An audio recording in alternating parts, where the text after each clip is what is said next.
Hello students.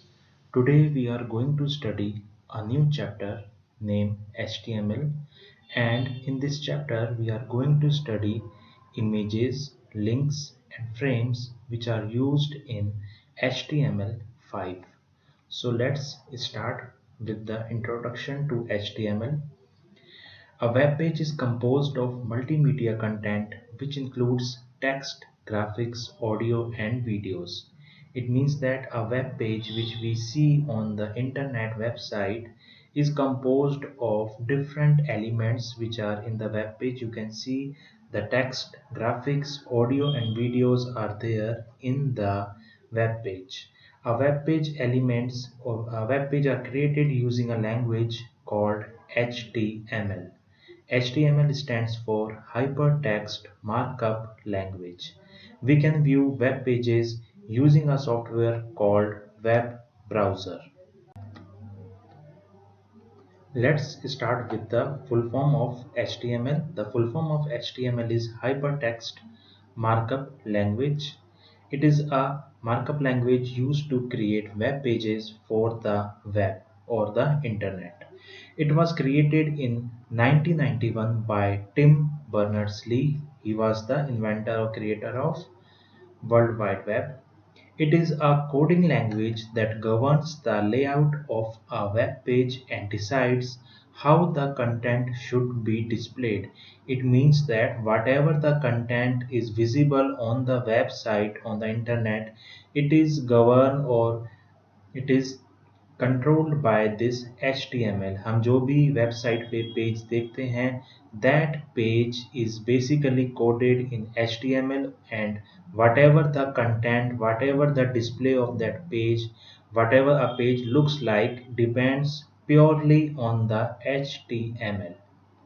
The latest HTML version is HTML5. Features of HTML5: audio and video elements. HTML5 allows you to embed audio and video files directly into a web page instead of using a plugin. Before, when we were not using the HTML5, we have to use different plugins to play a video or a audio in a browser. But if we are using HTML5 uh, browsers, so in that we need not to install a plugin for playing any video or audio files. Canvas element: this element allows you to generate graphics programmatically in the browser. That is, you can now draw lines, curves, shapes, text, images and so on using the canvas. So this is also the additional feature of HTML5. Now the next feature is new input types.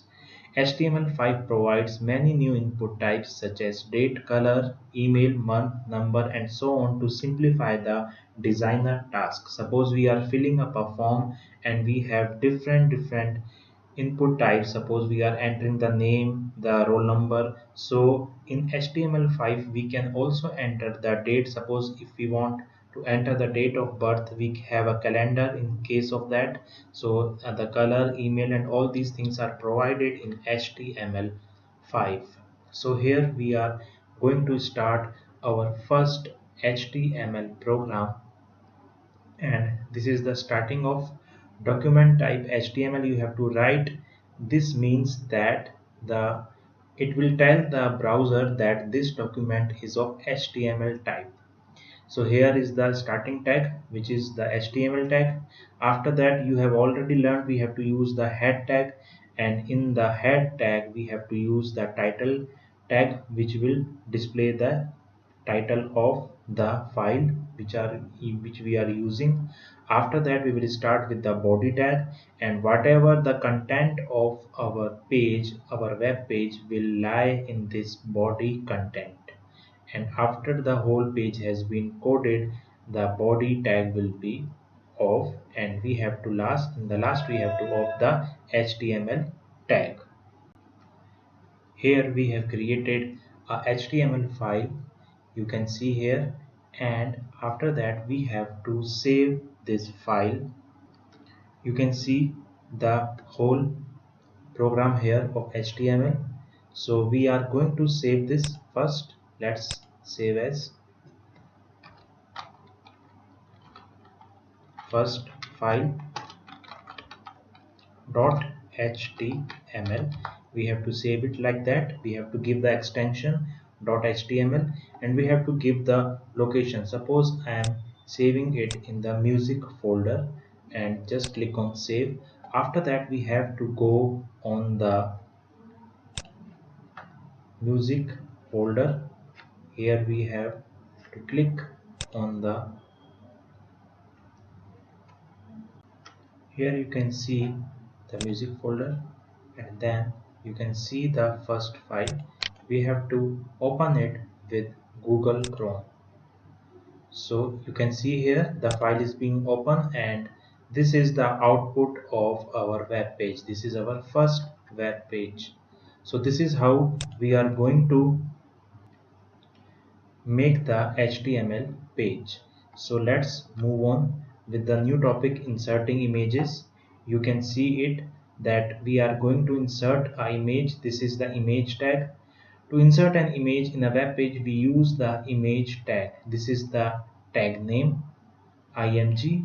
src is the attribute of image tag, and C is the location where we are going to, from where we are fetching the image, and this is the image name.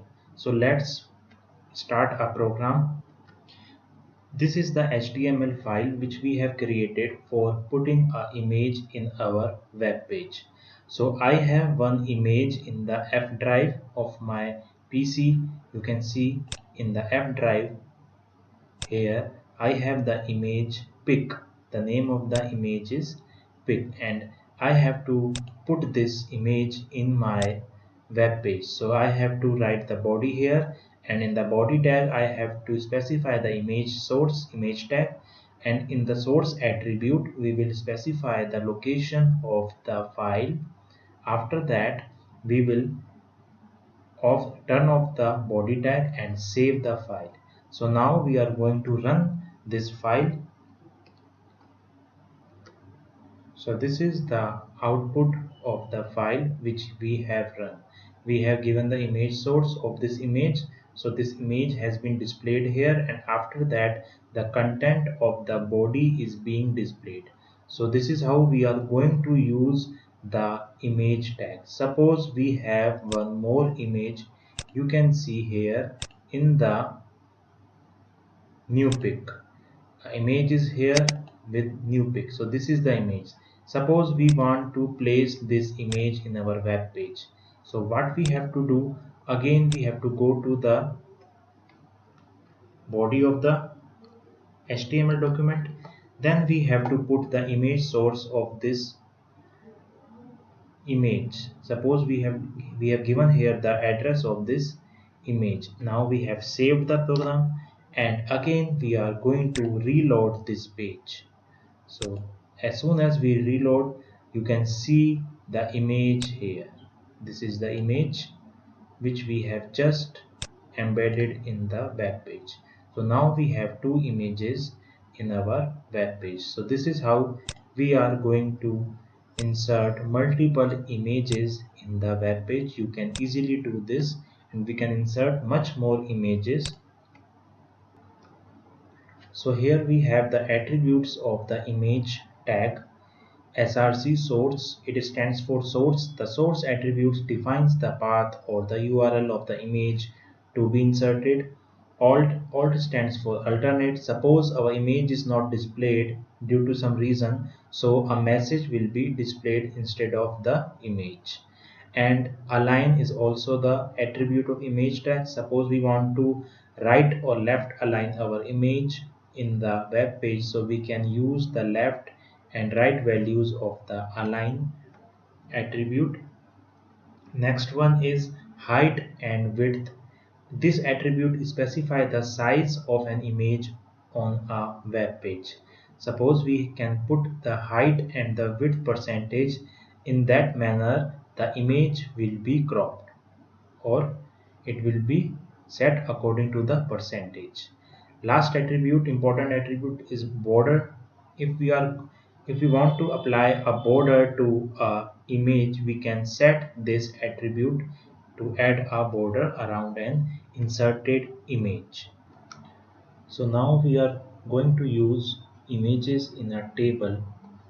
Images can be used in a table either as background image of the table or in individual cell. So we have to put the attribute background and then image address, and then if we want to put it in a, we can say, in a column or in a row, then we have to give the background as image name.jpg or the address of the image. You can see here this is a program in which we have used the image source tag in the column of the table, and we have put the image here in the first column. Also in the second column we have put a description about the image, and in the second column we have put the same image as we have done in the previous program. So let's run this program. So here you can see, on running this program, we can see a table with two rows and four columns here, four cells here, and in this each cell the image is being displayed, and here is the description of the image which we have written here. So this is how we are going to use the images in the table. Our next topic is linking of web pages. Suppose if we want to use a page in some other page in the website, we can use the hyperlinks. A website consists of many web pages. These web pages are linked with the help of hyperlinks. A hyperlink is an underlined text or an image which when clicked leads to another location. So hyperlink is used to connect two pages. Now here is the anchor tag. An anchor tag is used to create a link. It is denoted by A. We have to start the tag with A, and then we have to close this tag. And whatever we are writing in this between the two tags here, it will be appear as the hyperlink. It is a container tag, means it has a open tag and close tag. Example, to add the text contact us as hypertext to an HTML file, the code will be, suppose we want to create a hyperlink name contact us, हमें contact us नाम का एक hyperlink बनाना है. So we have to write here a href means hyperlink reference. Then we have to write the name of the file which we want to add, name of the page which we want to add, and then we have to close this tag, and here the contact us will appear as a hyperlink in the web page. So in the next video we will learn more about the tags. Thanks.